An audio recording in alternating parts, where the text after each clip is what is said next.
गरीब के घर आया नया पंखा और फ्रिज। आह आह, क्या हुआ रेखा? गर्मी के मारे मेरे हाथ पैरों पर ये दाने निकल आए हैं। भाभी, थोड़ा सा बर्फ ला दीजिए। थोड़ा बर्फ लगाऊंगी तो आराम मिल जाएगा। रेखा, गर्मी को देखते हुए उस बर्फ वाले ने अब 100 रुपए की बर्फ कर दी है। और तुम तो जानती हो कि तुम्हारे भैया पूरे दिन में ही मुश्किल से 60-70 रुपए कमा पाते हैं। हे भगवान, भाभी अब मैं क्या करूं? मुझसे तो ये जलन और बर्दाश्त नहीं हो रही। अगर इस गर्मी में हमारे घर में भी एक फ्रिज होता तो हमें ऐसे एक बर्फ के टुकड़े के लिए तरसना नहीं पड़ता। रेखा के दाने से हो रही जलन को देख समीक्षा धूप में नंगे कुएं के पास जाती है और वहां से ठंडा पानी लाकर अपनी नंद को देती है, जिससे नहाकर उसकी नंद को थोड़ा आराम मिलता है। अब जाकर थोड़ा आराम मिला, लेकिन भाभी फिर थोड़ी देर में मुझे पसीने आने शुरू हो जाएंगे। फ्रिज तो बहुत दूर की बात है, हमारे घर में तो एक पंखा तक नहीं है। रेखा, तुम तो जानती हो कि तुम्हारे भैया दिन भर में कितना कमा पाते हैं और मुझे भी खाना बनाने के महीने का सिर्फ 2000 रुपए ही मिलते हैं। इसमें ही हमें सब देखना होता है। लेकिन कब तक भाभी हम इस गर्मी को बर्दाश्त करेंगे? दोनों नंद भाभी गर्मी को लेकर आपस में बात कर ही रहे होते हैं कि तभी वहाँ समीक्षा के दोनों बच्चे मोनू और मालती स्कूल से आ जाते हैं। माँ, बहुत भूख लगी है, जल्दी से खाना दे दो, भूख बर्दाश्त नहीं हो रही है। क्या हुआ बच्चों? और आज तो मैंने रोटी तुम्हें ज्यादा दी थी, क्या तुम लोगों ने स्कूल में लंच नहीं किया? माँ, सारा खाना गर्मी की वजह से खराब हो गया था। लेकिन ऐसे कैसे? रात की सब्जी तो मैंने कई बार गर्म करके तुम दोनों को दी है। भाभी, वो ठंड की बात थी, अब गर्मी है। माँ, बहुत भूख लगी है, जल्दी से खाना दे दो। तुम हाथ मुंह धो लो, मैं तुम्हारे लिए खाना लगाती हूँ। समीक्षा दोनों बच्चों के लिए खाना निकालने के लिए जैसे ही कढ़ाई खोलती है तो कढ़ाई की सारी सब्जी खराब हो चुकी थी और उसमें से बहुत गंदी बदबू आ रही होती है। हे भगवान, 2 घंटे पहले ही तो मैंने सब्जी बनाई थी, इतनी जल्दी खराब कैसे हो गई? कहा था ना मैंने, ये गर्मी का मौसम है। अगर आज हमारे घर में एक फ्रिज होता तो ऐसे खाना खराब नहीं होता। जहाँ गर्मी में पंखा न होने की वजह से वो लोग चैन से सो नहीं पाते थे, वहीं फ्रिज न होने की वजह से रोटी भी ढंग से नहीं खा पाते हैं। दीदी, बहुत गर्मी लग रही है, नींद नहीं आ रही है मुझे। मोनू, गर्मी तो मुझे भी लग रही है। क्या हुआ तुम दोनों को? वैसे ही गर्मी की वजह से मुझे नींद नहीं आ रही है, ऊपर से तुम दोनों हो की। वो क्या करे, गर्मी की वजह से हमें भी नींद नहीं आ रही है, ऊपर से गुमोरी और मच्छर। बाबा, आप पंखा कब लेकर आओगे? अब इस गर्मी में पंखे के बिना और नहीं रहा जाता। देखो ना, हमारे हाथों पर कैसे गुमोरी हो गई है। मोनू बेटा, जब बाबा के पास पैसे आ जाएंगे तो वो जरूर पंखा लेकर आएंगे। अपने दोनों बच्चों को गर्मी से इस कदर परेशान होता देख समीक्षा रात भर अपने दोनों बच्चों को पंखा करती रहती है। गर्मी की वजह से पूरे परिवार को हर दिन बहुत मुश्किलों से गुजरना पड़ रहा था। धीरे धीरे बढ़ती गर्मी की वजह से सब लोगों की हालत अब काफी ज्यादा खराब होने लगी थी। सबके शरीर पर घमौरियां, रैशेज, दाने ये आना तो अब आम बात हो गई थी। अरे ये क्या समीक्षा, तुम्हारे हाथों और गले पर ये लाल लाल निशान कैसे? मालकिन, ये तो गर्मी की वजह से हो गया है। ओह अच्छा, सुनो, फ्रिज से बच्चों के लिए आइसक्रीम ले आना, दोनों स्कूल से आ गए हैं। समीक्षा किचन में जाती है और शेफाली के दोनों बच्चों के लिए कटोरी में आइसक्रीम निकाल कर ले आती है। मम्मी, ये आइसक्रीम तो बहुत टेस्टी और ठंडी ठंडी है। मम्मी, थोड़ा एसी बढ़ा दो ना, बहुत गर्मी लग रही है। शेफाली के दोनों बच्चों को एसी में ठंडी ठंडी हवा में आइसक्रीम खाता देख समीक्षा को अपने दोनों बच्चों की याद आ जाती है कि कैसे उसके दोनों बच्चे रात भर गर्मी से परेशान रहकर चैन की नींद भी नहीं सो पाते। बढ़ती गर्मी की वजह से समीक्षा के दोनों बच्चों के शरीर पर बहुत ज्यादा गर्मी के दाने निकल आते हैं।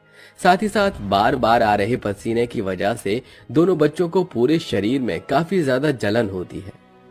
माँ, बहुत जलन हो रही है, कुछ करो ना माँ। इस जलन के मारे लेटा भी नहीं जा रहा है। माँ, शरीर पर थोड़ा ठंडा पानी डाल दो, जलन से थोड़ी बहुत तो राहत मिलेगी। बेटा, मैं कहाँ से लाऊं ठंडा पानी तुम दोनों के लिए? मटके का पानी भी बिल्कुल गर्म हो गया है। अब मैं अपने दोनों बच्चों की ऐसी हालत और नहीं देख सकता। अब चाहे मुझे कितनी ही मेहनत क्यों नहीं करनी पड़े, मैं जल्द से जल्द इनके लिए फ्रिज लाकर ही रहूंगा। अपने दोनों बच्चों की ऐसी हालत देख अनुज दुकानों में जाकर फ्रिज के दाम पता करता है। भाई साहब, ये वाला फ्रिज कितने का है? अरे ये पूरे 35,000 रुपए का है। क्या 35,000 का? ये तो बहुत ज्यादा महंगा है।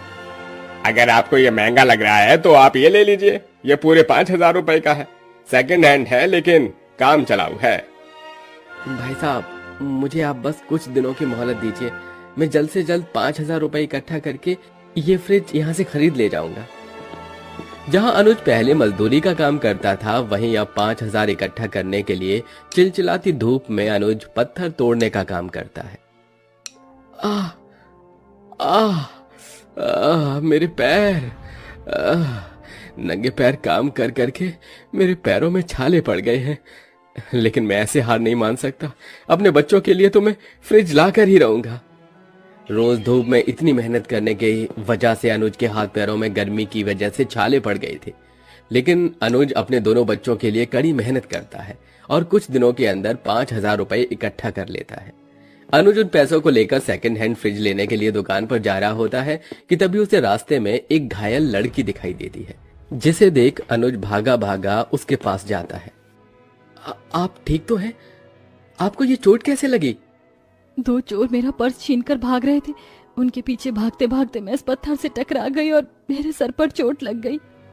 अनुज उस लड़की को नजदीकी हॉस्पिटल ले जाता है और उसकी मरहम पट्टी करवाता है, जिसके चलते फ्रिज खरीदने के लिए जुड़े हुए सारे पैसे उस औरत के इलाज में लग जाते हैं। जिसके बाद अनुज घर आ जाता है और सारी बात अपने परिवार वालों को बताता है। एक तो आपने इतनी मुश्किल से 5,000 रुपए जोड़े थे और वो भी आपने उस लड़की की मदद करने में खर्च कर दिए। तो क्या उस लड़की को सड़क पर ऐसे घायल पड़े रहने देता? हम लोग गर्मी तो बर्दाश्त कर सकते हैं, लेकिन अगर उस लड़की को कुछ हो जाता तो? अनुज की बात सुन रेखा चुप हो जाती है, जिसके बाद अब पूरा परिवार फिर से गर्मी झेलने लगता है। लेकिन दिन पर दिन बढ़ रही गर्मी से अब मालती और मोनू की तबीयत और ज्यादा खराब रहने लगी थी। अब मेरे दोनों बच्चों का क्या होगा? गर्मी में उनकी ऐसी हालत देख मुझसे रहा नहीं जा रहा है। अब तुम ही कुछ चमत्कार दिखाओ भगवान, हम गरीबों पर कुछ तो रहम कर। समीक्षा ये कहते हुए किचन में खाना बनाते बनाते रोने लगती है कि तभी वहां शेफाली आ जाती है और उसकी सारी बातें सुनती है और उसे थोड़ी देर बाद उसे हॉल में बुलाती है। जी मालकिन, आपने बुलाया? तुम्हें कुछ देना था, ये लो। ये तो वो मैंने दरअसल तुम्हारी सारी बातें सुन ली थी जब तुम किचन में रो रही थी। तुम्हारी तरह मैं भी एक माँ हूँ और एक माँ ही दूसरी माँ का दर्द समझ सकती है, और तुम्हारी ऐसी हालत मुझसे देखी नहीं गई, इसलिए मैं तुम्हें पंखा दे रही हूँ तुम्हारे बच्चों के लिए। मेरी तरफ से ये एक तोहफा है। अब तुम्हारे बच्चों को गर्मी से और परेशान नहीं होना पड़ेगा। शेफाली की बात से समीक्षा की आंखों में आंसू आ जाते हैं। समीक्षा उस पंखे को घर लाती है। अनुज पंखे को लगा देता है। पंखे से आ रही ठंडी ठंडी हवा से मानो सबकी गर्मी उड़नछू हो चुकी थी। दोनों बच्चे भी ठंडी हवा के मजे ले रहे थे कि तभी उनके घर के दरवाजे पर दस्तक होती है। अनुज जैसे ही दरवाजा खोलता है तो उसके सामने वही लड़की को खड़ा पाता है जिसकी उसने मदद की थी। आप यहाँ? जी, वो मैंने अस्पताल के आसपास लोगों से पूछकर बड़ी मुश्किल से आपके घर का पता ढूंढा है। उस दिन आप मुझसे बिना मिले ही चले गए थे और मैं आपका ठीक से शुक्रिया अदा भी नहीं कर पाई। मुझे पता चला जो पैसे आपने मेरे लिए खर्च किए वो पैसे से आप अपने परिवार के लिए फ्रिज लाने वाले थे। मुझे सुनकर बहुत बुरा लगा, इसलिए मैं आपको एक फ्रिज देना चाहती हूँ। मैंने तो बस आपकी मरहम पट्टी करवाई थी और आप उसके बदले मुझे फ्रिज दे रही हैं। मैं आपका एहसान कैसे चुकाऊंगा? इसमें एहसान वाली कोई बात नहीं है। आप धीरे धीरे करके इस फ्रिज के पैसों को किश्तों के तौर पर चुका देना। थोड़ी ही देर में दो आदमी एक बड़ा सा फ्रिज लेकर अनुज के घर पहुंचते हैं, जिसे देख उसके दोनों बच्चे बहुत खुश होते हैं। आज तो हमारे घर में पंखा फ्रिज दोनों आ गए। अब तो हम इस पंखे की हवा में आराम से सोएंगे और साथ ही साथ हमारे नए फ्रिज में हम रोज आइसक्रीम जमा कर खाएंगे।